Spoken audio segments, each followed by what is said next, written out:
لا إله إلا الله لا إله إلا الله لا إله আরে মেয়েদের কোরআন হ্যাঁ ওকে لا إله إلا الله মুহাম্মাদুর রাসূলুল্লাহ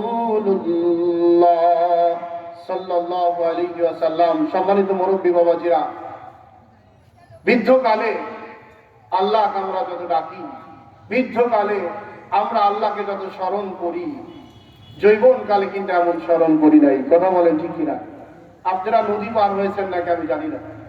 নদীতে পার হওয়ার সময় যাচ্ছে, নদীতে প্রচন্ড হঠাৎ করে কালবৈশাখী ঝড় শুরু হয়েছে। এমন ঝড় শুরু হয়েছে, এমন ঝড় শুরু হয়েছে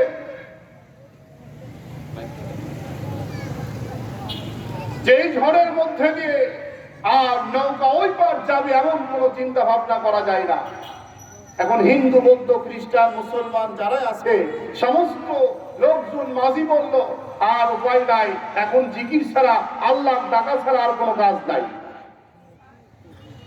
কি বলেন? যখন নৌকা একবার এদিকে যায় একবার ওদিকে যায়, আল্লাহ বাদে আর কেউ আছে বলেন নাই।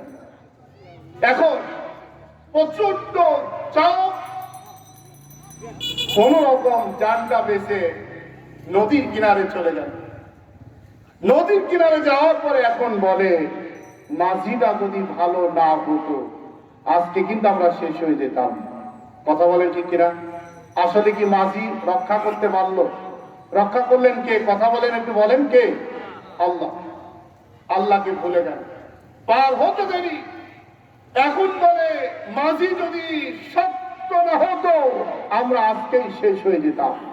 অথচ শক্ত মাঝি রক্ষা করার জন্য সামান্যতম ক্ষমতাও রাখে বলে।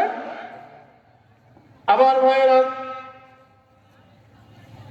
আমাদের অবস্থা হলে এমন, যৌবনকালে আল্লাহকে ভুলে গিয়েছিলাম, সমস্ত রকম আল্লাহকে ভুলে যাওয়ার কারণে আল্লাহ রাব্বুল আলামিন পালাক পর্বে আমাদের বিপদ দিয়েছিলেন।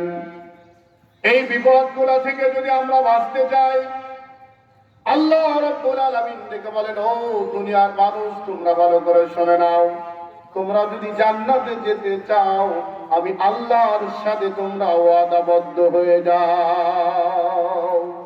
আচ্ছা বলেন, আমরা এখানে যে কয়েকজন আছি, আমরা জান্নাতে যেতে চাই না জাহান্নামে যেতে চাই? কথা বলেন তো সবাই, একটু বলেন বাবাজা, বলেন কোথায় যাবেন? আমি আপনার দোয়া করতে গিয়ে যদি বলি যে অমুককে জাহান্নাম দাও, আল্লাহ অনেক অমুককে জাহান্নাম দাও, জাহান্নাম দাও, কোন কি খুশি হবে? কথা বলেন, খুশি হবে? জাহান্নাম দেওয়ার কি মালিক আমি? এখন যদি বলে আল্লাহ ওনাকে জান্নাত দাও, কবরে আযাবকে মাফ করে দাও, আমার হৃদয়ের মানুষ ছিল, কলিজার টুকরা ছিল, আল্লাহ তাকে মাফ করে দাও, জান্নাত দাও, এবার পরিবার আমার প্রতি খুশি হবে না বাজার হবে? বলেন। আচ্ছা, জান্নাত দেওয়ার মালিককে আমি বলেন, জান্নাত দেওয়ারও না জাহান্নাম দেওয়ার মালিকও আমি না, কিন্তু আমার বলার মধ্যে ভালোটা না চাওয়ার জন্য অসন্তুষ্ট হয়ে গেল, আর ভালোটা যখন চেয়ে দিলাম তখন খুশি হয়ে গেল। ঠিক না বলেন?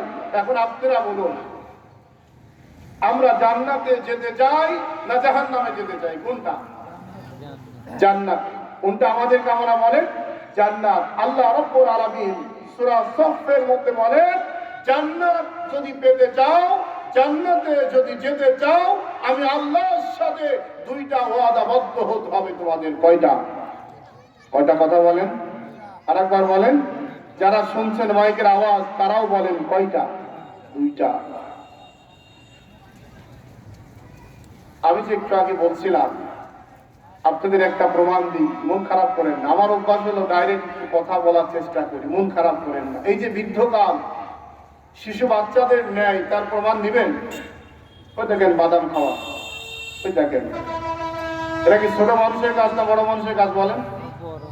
আপনি যদি বাদাম খান তাহলে কি আলোচনার মধ্যে মনোযোগ থাকবে না বাদামের মধ্যে থাকবে? বাদামের থাকবে না বলে।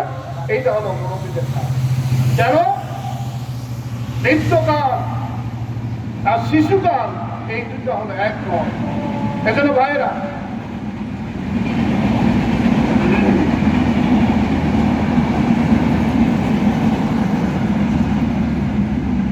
সম্মানিত মুরব্বী বাবাজিরা, আমি আপনাদের সামনে এবার আল্লাহর ওয়াদা, কার ওয়াদা কথা বলেন? আল্লাহর ওয়াদা, আপনাদের ওয়াদা। এখানে আমরা যারা আছি আমরা বেশি জান্নাতে যেতে চাই এবং আল্লাহ জান্নাত দিতে চাচ্ছেন।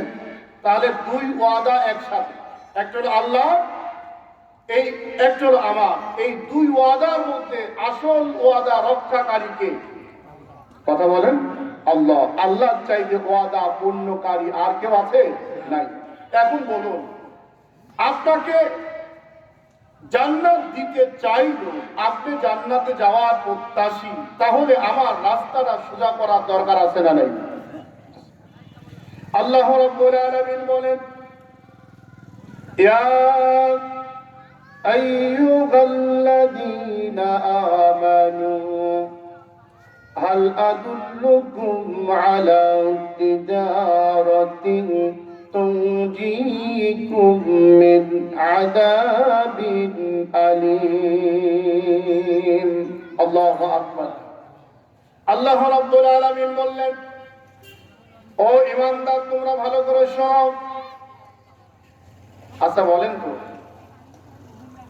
ঈমানদার একজন যথেষ্ট না বেঈমানদার 100 জন যথেষ্ট? কোনটা? কতজন বলেন? একজন ঈমানদার যদি আল্লাহকে রাজি খুশি করতে চায় আর 100 জন যদি বলে আমরা মাঝে মাঝে আসি মাঝে মাঝে নাই, তাহলে আল্লাহ বেশি পছন্দ করবে কাকে? একজনকে। একজন যথেষ্ট 100 জনের মোকাবেলা করার জন্য ইনশাআল্লাহ। তার উত্তম প্রমাণ রাসূল সাল্লাল্লাহু আলাইহি সাল্লাম যখন বদরের যুদ্ধে প্রান্তে চলে গেলেন, 313 জন সাহাবী নিয়ে কাফেরদের বিরুদ্ধে তুমুল লড়াই করে ইসলামের পতাকা উড্ডীন করেছিল। ঠিক কিনা কথা বলেন? এই কয়েকজন লোক যদি মনে করেন যে আমরা ইমানের কাছে দুর্বল নয়, আমরা যথেষ্ট, তাহলে আপনার জায়গা থেকে আপনি সিদ্ধান্ত নেন এখন আপনার ইমানকে রক্ষা করবেন না আপনার অন্যরা যা চাচ্ছে যা করছে আপনিও তাই করবেন? কোনটা? আল্লাহ ডেকে বললেন, হে ঈমানদারেরা, ইয়া আইয়ুহাল্লাযীনা আমানু, হে ঈমানদারেরা, হাল আদুল্লুকুম আলা তিজারাতিন তুনজিকুম মিন আযাবিন আলীম। আমি তোমাদের কি জাহান্নামের আগুন থেকে মাফ করার মতো বিষয় বলবো? কে বলতেছেন? আল্লাহ বলতেছেন ঈমানদারদেরকে। তার মানে আমরা এখানে যারা আছি আমরা ঈমানদার। আমরা কি বলেন? ঈমানদার। জাহান্নামের আগুন থেকে তোমরা যদি বাঁচতে চাও তাহলে তোমাদের দুইটা কাজ করতে হবে। কয়টা কাজ? আল্লাহ রাব্বুল আলামিন বলেন, ও ঈমানদার তোমরা শোনো, জাহান্নামের আগুন থেকে যদি বাঁচতে চাও তাহলে দুইটা কাজ করতে হবে তোমাদের। দুইটা কাজের মধ্যে 1 নাম্বার কাজ হলো আমরা ঈমানদার ঠিক, কিন্তু আমাদের ঈমানের মধ্যে দুর্বলতা রয়েছে। আমরা যে ঈমানদার, মনে করুন এই মাঝগ্রামের যত লোকজন আছে আশেপাশে সবার ঈমান আছে না নাই বলেন? যে নামাজ পড়ে ওর ঈমান আছে, যে নামাজ পড়ে না তারও ঈমান আছে। বরং সে যারা নামাজ পড়ে না, ইসলাম মানে না, কোরআনের পক্ষে কাজ করে না, ওরা চাষতলে বসে বসে বলে ঈমান নাই, নামাজ পড়ি না এইটা, কিন্তু অমুকের মতো ঈমান এত দুর্বল না। কি বলো? আছে না নাই বলেন? আসলে ঈমান কারে বলে চিনেই না। ঈমান নাই, নামাজ নাই, ইসলাম নাই, অথচ বলে ঈমান খুব মজবুত আমার, এত দুর্বল মনে করো না। আছে না বলেন? জুম্মার নামাজেও কোনোদিন দেখা যায় না এমন মুসল্লি দেশে মুসলমান আছে না নাই? তাহলে এই মুসল্লি দিয়ে এই ঈমানদার দিয়ে আপনি আল্লাহকে সন্তুষ্ট করতে পারবেন না। সেই জন্য আল্লাহ রাব্বুল আলামিন আবার বললেন, কারণ কি জানেন, অনেকে আমরা বলি আর কি বলো, উসমান হাদি জীবন দিল, শহীদ হলো, আমরাও কম না। আমরাও কি কম? কম না, ভালো। কত দেখলাম জীবনে, এই যে ছোট্ট একটা বিড়ির আগুন, ছোট্ট বিড়ির আগুনটা যদি আপনার হাতে ঠেকে, এই ছোট্ট বিড়ির আগুনটা হাতে যখন ঠেকলো, এটা সহ্য করা সহজ না কঠিন? কথা বলেন। যখন হাতে ঠেকলো, মনে হলো কলিজা ছিদ্র করে এই আগুনটা আপনার কলিজায় হিট লেগে গেল। কথা বলেন ঠিক কিনা? এত সহজ না। বেরির আগুন যদি সহ্য না হয়, কাল কিয়ামতের ময়দানে হিসাবের মাঠ যেখানে শুরু হবে, মাটি উপরে তামা হবে, মাথার মুঠু হাত উপরে সূর্য যখন তাপ দিবে, ওই মুহূর্তটা কত ভীষণ কঠিন থেকে কঠিন হবে। একবার চোখ বন্ধ করে মনে করছি যে কিচ্ছু না, কত দেখলাম, খালি হুজুররা এগুলা কয়। চোখ বন্ধ করেন, চোখ বন্ধ করে দেখো, কিচ্ছু দেখতে পারবেন না, সব অন্ধকার। কথা বলেন ঠিক কিনা? সব অন্ধকার। ঠিক কেমন আমার ভাইরা, আল্লাহ রাব্বুল আলামিন এই জন্য বললেন, ইমানদারেরা শোনো, আমার জান্নাতে যদি তোমরা যেতে চাও, আমরা যখন প্রথমে পৃথিবীতে আসার আগে আমাদের পিতা, আমাদের আদি পিতা আদম আলাইহিস সালাম, আদি পিতার নামটা কি একটু সবাই বলেন? কথা বলেন। আদম আলাইহিস সালাম, আদম আলাইহিস সালাম আমাদের আদি পিতা। আমরা বংশগত ভাবে ওরজাত হিসাবে আমাদের আদি পিতাকে আল্লাহ রাব্বুল আলামিন যখন পৃথিবীতে পাঠানোর সিদ্ধান্ত নিয়ে নিলেন, তৈরি করলেন, তৈরি করার পরে প্রথমে যেখানে রেখেছিলেন তার নামটা কি? কথা বলেন। জান্নাত। তার নাম কি? এই জান্নাতে রেখেছিলেন। তার মানে হলো আমরা শুরু থেকে এই জান্নাতে ছিলাম। আল্লাহ রাব্বুল আলামিন পরীক্ষা করার জন্য আল্লাহর ইশারা দুনিয়াতে পাঠিয়ে দিয়েছে অল্প সময়ের জন্য। আল্লাহ রাব্বুল আলামিন বলতেছেন, বান্দারে, আমি রাব্বুল আলামিন তোমাদেরকে আবার ওই হারানো জান্নাতের মালিক বানিয়ে দিতে চাই। ক্ষণিকের জন্য আসছো পৃথিবীতে, তোমরা মুসাফির, অস্থায়ী। আমরা বেশি সময় থাকতে এখানে আসি নাই। আসছি বলেন? আসি নাই। অস্থায়ী পৃথিবীতে আমরা আসছি, স্থায়িত্ব জায়গা হলো আমাদের জান্নাত। কথা বলেন ঠিক কিনা? আল্লাহ রাব্বুল আলামিন বললেন, ও দুনিয়ার মানুষ, তোমরা শোনো, আমি রাব্বুল আলামিন যখন জান্নাতের মধ্যে রেখেছিলাম তোমাদের, অস্থায়ী দুনিয়ার মধ্যে যখন পাঠিয়ে দিয়েছি, আবার আমি তোমাদের জবান থেকে জবান বন্দি নিতে চাই। বান্দারে, তোমরা যদি জান্নাতে যেতে চাও, তাহলে আমি আল্লাহর সাথে দুইটা কাজের ওয়াদাবদ্ধ হয়ে যাও। তোমরা দুইটা কাজ করবা, এই দুইটা কাজ করলে আমি আল্লাহ আবার হারানো জান্নাতের মালিক তোমাকে বানিয়ে দেব। আরেকবার বলেন সুবহানাল্লাহ। আমার ভাইরা,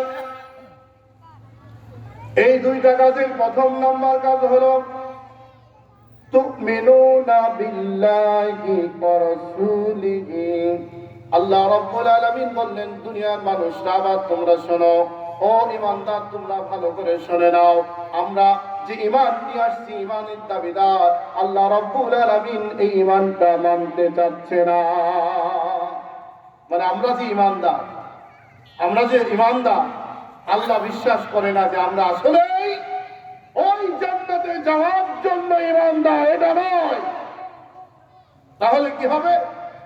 আল্লাহ রাব্বুল আলামিন বলেন, ওই জান্নাতে যদি আবার তোমরা যেতে চাও, ঈমানটাকে আরো মজবুত করে আমি রাসূলের প্রতি তোমরা ঈমানটা নিয়ে আসো। তার মানে হলো তুমিনুনা বিল্লাহি ওয়া রাসূলিহি। আল্লাহ রাব্বুল আলামিন বলতেছেন, তোমরা পুনরায় আবার আমার রসুলের প্রতি ঈমানটা মজবুত করে নাও।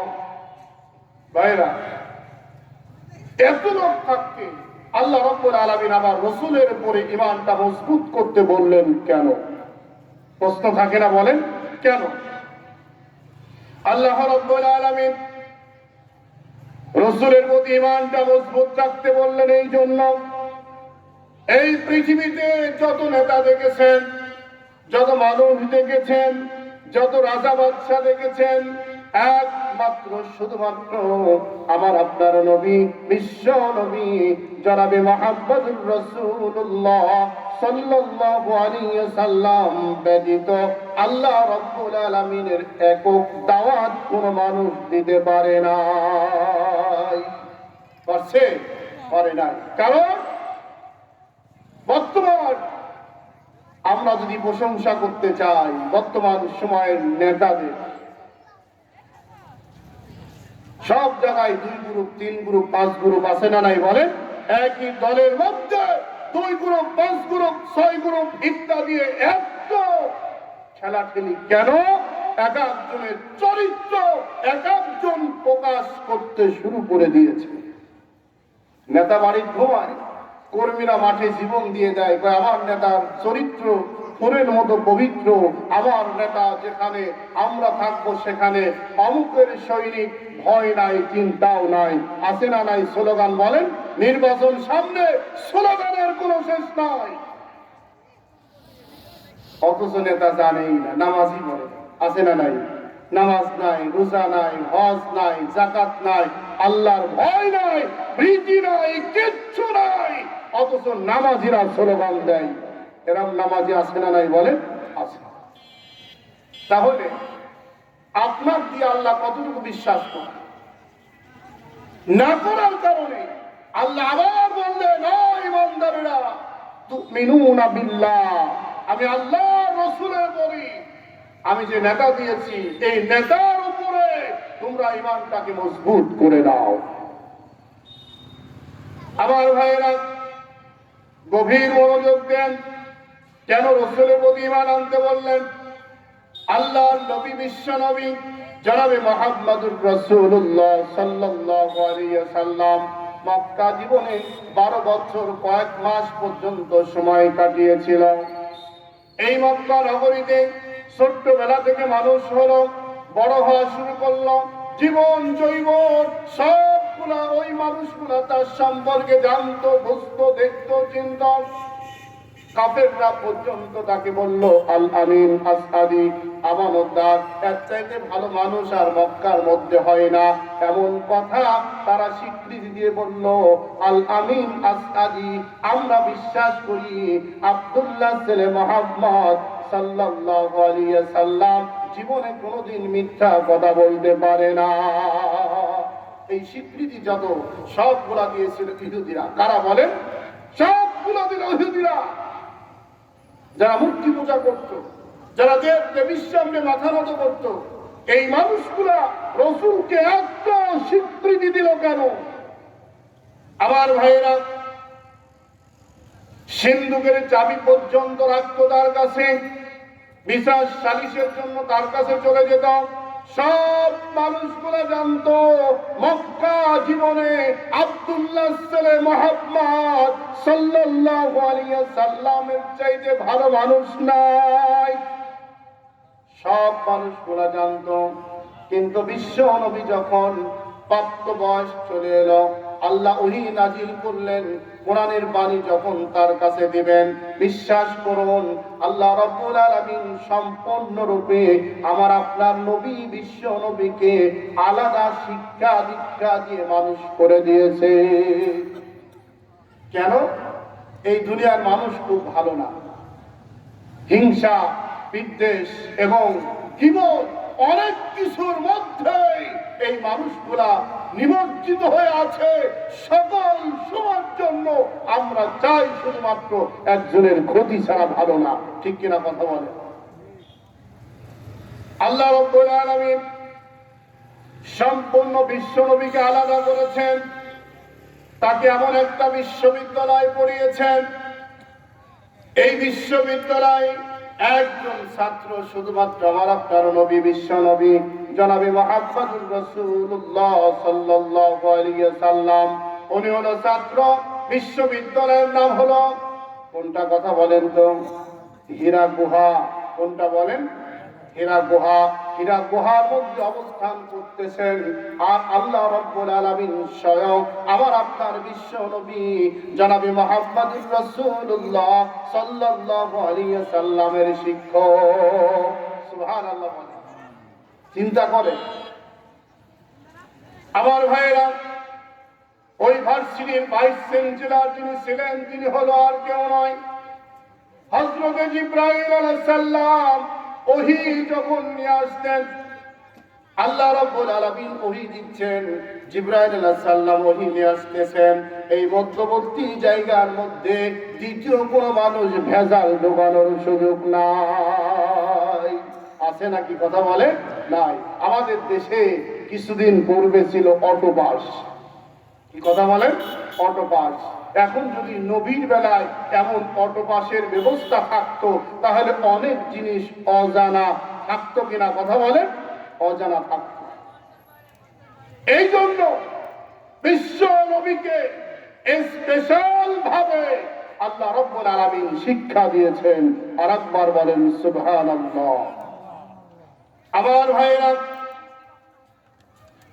বিশ্ব নবীকে যখন এই অবস্থায় পরিপূর্ণ করে দিলেন, আমার আপনার নবী বানিয়ে দিলেন, যেই মানুষগুলো আল আমিন বলল, আসআদি বলল, আমানতদার বলল, বিশ্বাস্ত বলল, ভালো মানুষ বলল, আল্লাহর নবী এখন সমস্ত মানুষদের উদ্দেশ্যে ডেকে বললেন, ও আমার এলাকার লোকেরা, মক্কার লোকেরা, বংশের লোকেরা, গোত্রের লোকেরা, এলাকার লোকেরা, তোমরা শোনো, আল্লাহ রাব্বুল আলামিন আমাকে ওহী দিয়েছেন গোটা জাতির জন্য, গোটা পৃথিবীর মানুষের জন্য, জীবন পরিবর্তন করার জন্য সবচেয়ে বড় বাণী বিশ্ব নবীর কাছে পাঠিয়েছে। লোকেরা চিন্তা করলো, আর লোক পেল না, এই গরিব মানুষের সওয়ালটা, এতিম গরিব, যার খোঁজ দেওয়ার কোনো মানুষ নাই, তাকে নবী বানালো। আসলে বানাবেন সিদ্ধান্তটা কার? কথা বলেন? আল্লাহ। আল্লাহ রাব্বুল আলামিন বিশ্ব নবীকে যাচাই বাছাই করেছেন আগেই, পৃথিবীতে পাঠানোর আগেই সিদ্ধান্ত নিয়েছেন আল্লাহ। সমস্ত নবীর সর্দার, গোটা বিশ্ব, গোটা পৃথিবীর মানুষদের হলো শ্রেষ্ঠ নেতা। আর রাসূলের চরিত্রের মতো কোনো রোগ আসবে না, আগেও ছিল না, এখনো থাকবে না, আগামীতেও আসবে না। এমন একটা চরিত্র দিয়েছে, আজকে পর্যন্ত রাসূলের চরিত্র সম্পর্কে আলোচনা করতে করতে কিয়ামত হয়ে যাবে, কিন্তু রাসূলের চরিত্রের আলোচনা করে শেষ করা যাবে না। সুবহানাল্লাহ। আমার ভাইরা, এই মানুষটি যখন পাহাড়ের উপর দাঁড়িয়ে কালেমার ঘোষণা দিয়ে দিল, মানুষকে জাহান্নাম থেকে জান্নাতের দিকে আহ্বান যখন করা শুরু করলাম, এবার যখন কালেমা ঘোষণা বলল, লা ইলাহা ইল্লাল্লাহু মুহাম্মাদুর রাসূলুল্লাহ সাল্লাল্লাহু আলাইহি সাল্লাম, এই কালেমা যখন ঘোষণা হলো, তারা অর্থ জানতো, বুঝতো। সব কাফেররা জেনে গেল, এতদিন পর্যন্ত বুঝতে পেরেছি সবগুলো অভিনয় করেছো, আমাদের সাথে প্রতারণা করেছো। বলেন নাউযুবিল্লাহ। আল্লাহ রাসূল কোনো প্রতারণা করে নাই, আল্লাহ রাসূল কোনো অভিনয় করে নাই, আল্লাহ যা করতে বলেছিলেন তাই তিনি করেছে। কথা বলেন ঠিক কিনা?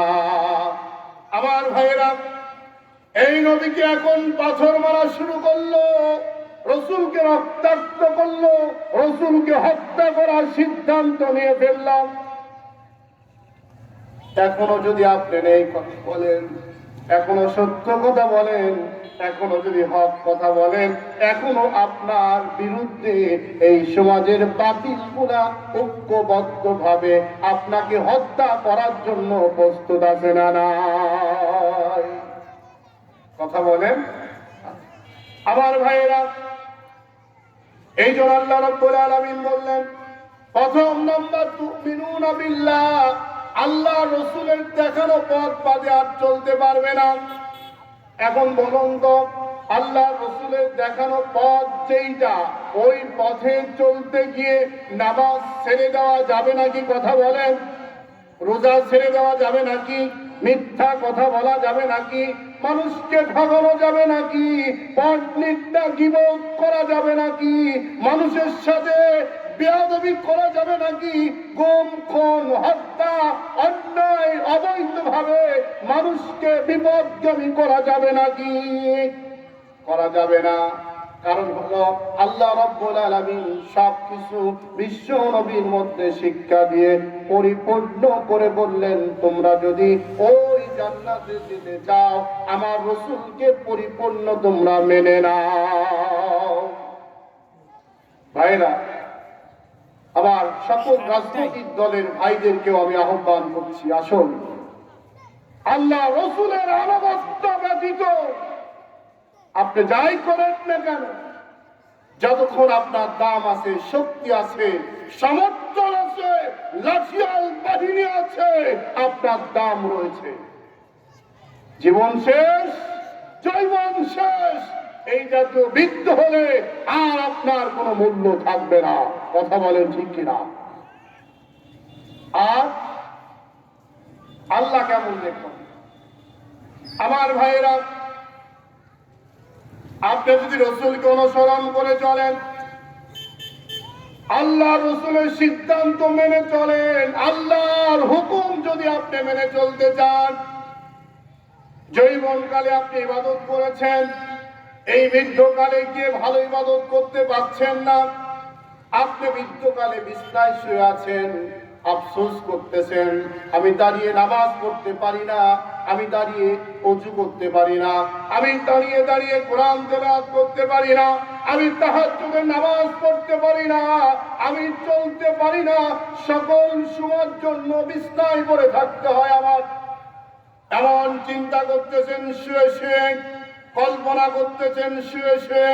আল্লাহ রাব্বুল আলামিন বলতেছেন, ও গোলাম টেনশন করো না, চিন্তা করো না, আমি রাব্বুল আলামিন বৃদ্ধকালে আমি তোমার জন্য সবগুলাকে মাফ করে দিলাম। সুবহানাল্লাহ। বৃদ্ধকালে দুনিয়ার কেউ যদি আপনাকে দেখতে না পারে, মানতে না পারে, সহ্য করতে না পারে, আপনার মাথার উপরে আল্লাহ রাব্বুল আলামিন রহমতের চাদর দিয়ে আপনাকে আবৃত করে রাখার জন্য সিদ্ধান্ত দিয়েছেন। আরেকবার বলেন সুবহানাল্লাহ। তাহলে ওই জীবন দরকার আছে না নাই? বলেন দরকার রয়েছে। এখন থেকে সিদ্ধান্ত নিতে হবে। আর ভাইরা, আপনারা যে নামাজ পড়লেন, কতটুকু কাজের ক্ষতি করেছেন? আপনারা নামাজ পড়লেন না, কতটুকু কাজের মধ্যে লাভবান হয়েছেন? সারাদিনের মধ্যে জোহরের নামাজ পড়তে 10 মিনিট সময় চলে গেল, ভালো। মাঠে যারা কাজে যায়, কাজ করে, আমি তো দেখছি অনেক সময় দীর্ঘ সময় মাঠে কাজ করছে, বিড়ি টানছে, গাছের নিচে বসে গল্প করছে, গাছের নিচে বসে ঘুমিয়ে পড়ছে, ইত্যাদি ইত্যাদি। এমন অবহেলা, কাজ করতে গিয়ে এমন তামাশা আছে না নাই? কথা বলে এই সময়টা নামাজ পড়া যায় কিনা? ভাই যায় কিনা বলে? ইচ্ছা যদি থাকে এই সময়টি অবহেলা না করে আল্লাহর ডাকে সেজ্জা আপনি যদি ভাবতেন। এখন কয় হুজুর, হুজুররা তো চরম বিপদে। হুজুর বলেন, অমুকের বাপ মরছে, আপনি শোনেন নাই? হ্যাঁ শুনছি। কয় জানাজার কথা বললেন না মাইকে? কয় জানাজার কথা যে মাইকে বলবো তো নামাজই পড়তো। তো নামাজ আপনি বলবেন কিনা সেটা বলেন। এমন কিছু লোক আছে না নাই? বলেন আঙ্গুল উঁচা করে ধমক দিয়ে উনি ইমামকে গোলাম মনে করে। আবার সমাজের কিছু ইমামরাও আছে এই জাতীয় মানুষদের তাবেদারি করতে গিয়ে আল্লাহকে ভুলে গিয়েছে। আছে না নাই? কথা বলে ভাইয়েরা, একজন বেনামাজি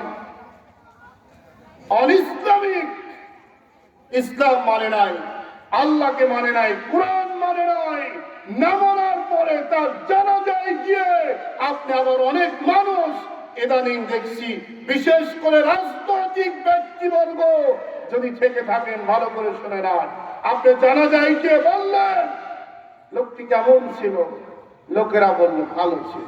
কেমন ছিল? ভালো ছিল। কি বোঝান আপনি? এই কথার মধ্যে কি বোঝান? সামান্য কয় সলিমুল্লাহ আপনি স্বীকৃতি দিলেন, ইচ্ছায় অনিচ্ছায় মানুষগুলা বলল লোকটি ভালো ছিল, আল্লাহ কি মাফ করে দিবে? আল্লাহ আছে না বলে? আল্লাহকে ধোঁকা দিয়ে সারাটা জীবন চলছে, জানাজার সামনে গিয়ে বলে লোকটা কেমন ছিল। আছে না এই কথা বলেন? এই জাতীয় বক্তৃতা বন্ধ করুন। আপনাকে স্বীকৃতি কে দিতে বলছে? বরঞ্চ জৈবন কালটা আল্লাহর জন্য আপনাকে কাজে লাগাতে হবে, আল্লাহর নির্দেশ। আল্লাহ রাব্বুল আলামিন আবার বললেন, শোনো, রাসূলের প্রতি ঈমান আনো 1 নাম্বার, 2 নাম্বার হলো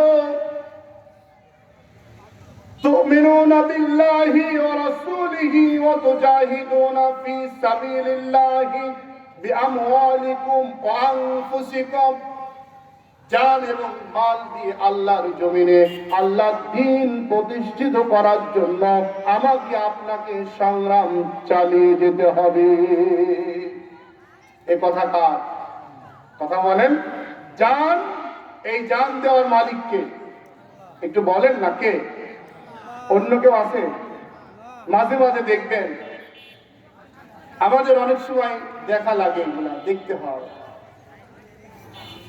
অনেক সময় প্রসব যন্ত্রণা শুরু হয়েছে, বোনটি খুব কাঁদছে, মা খুব কাঁদছে, হঠাৎ করে বাচ্চা হলো, 1-2 মিনিট পরেই মৃত্যুবরণ করছে। এমন দেখছেন কিনা? 1 মিনিট, 2 মিনিট, 3 মিনিট, 5 মিনিট, 1 দিন, 2 দিন পরে একজন শিশু বাচ্চা দুনিয়া থেকে বিদায় নিল। আছে না নাই বলে? আছে। অনেক মানুষ তখন বলে আহারে আহারে, এটা সহ্য করা যায় না, এটা সহ্য করা যায় না, এটা মানার মতো নয়। আছে না নাই বলেন? মানার মতো নয়। 1 মিনিট হায়াত দিয়েছেন আল্লাহ, 1 দিন হায়াত দিয়েছেন আল্লাহ, আবার 100 বছর হায়াত দেওয়ার মালিকও আমার আল্লাহ। কথা বলেন ঠিক কিনা? তাহলে আপনি সহ্য করতে পারেন না, এই বক্তৃতা কেন আপনি দেন? শিশু বাচ্চা সুন্দর ফুটফোড়া বাচ্চা, ওরা কি আপনি কি হায়াত দিতে পারবেন? জান দিতে পারবেন? বলেন, দিতে পারবেন। তার মানে জান এরা দিয়েছেন আল্লাহ। কে দিয়েছেন? আল্লাহ। যখন খুশি, যেইভাবে খুশি আল্লাহ আপনার জানটাকে সেইভাবে নিয়ে যাবে। কিছু করার আছে? বলেন। আমার ভাইরা, আল্লাহ রাব্বুল আলামিন বললেন বান্দা আগে জান দাও, এরপরে মাল দাও। এখন জান দেওয়ার মালিক আল্লাহ, মাল দেওয়ার মালিক আল্লাহ, দুইটাই আপনাকে আল্লাহ দিয়েছেন। দেওয়ার পরে আল্লাহ রাব্বুল আলামিন বললেন বান্দারে একটু জিকির করেন, লা ইলাহা। জি জি ভাই, লা ইলাহা লা ইলাহা ইল্লাল্লাহ, লা ইলাহা লা ইলাহা ইল্লাল্লাহ মুহাম্মাদুর রাসূলুল্লাহ সাল্লাল্লাহু আলাইহি ওয়াসাল্লাম। ভাইরা, কি হয়েছে? সমস্যা কি? আলোচনা কি আপনি করছেন? আমি করছি।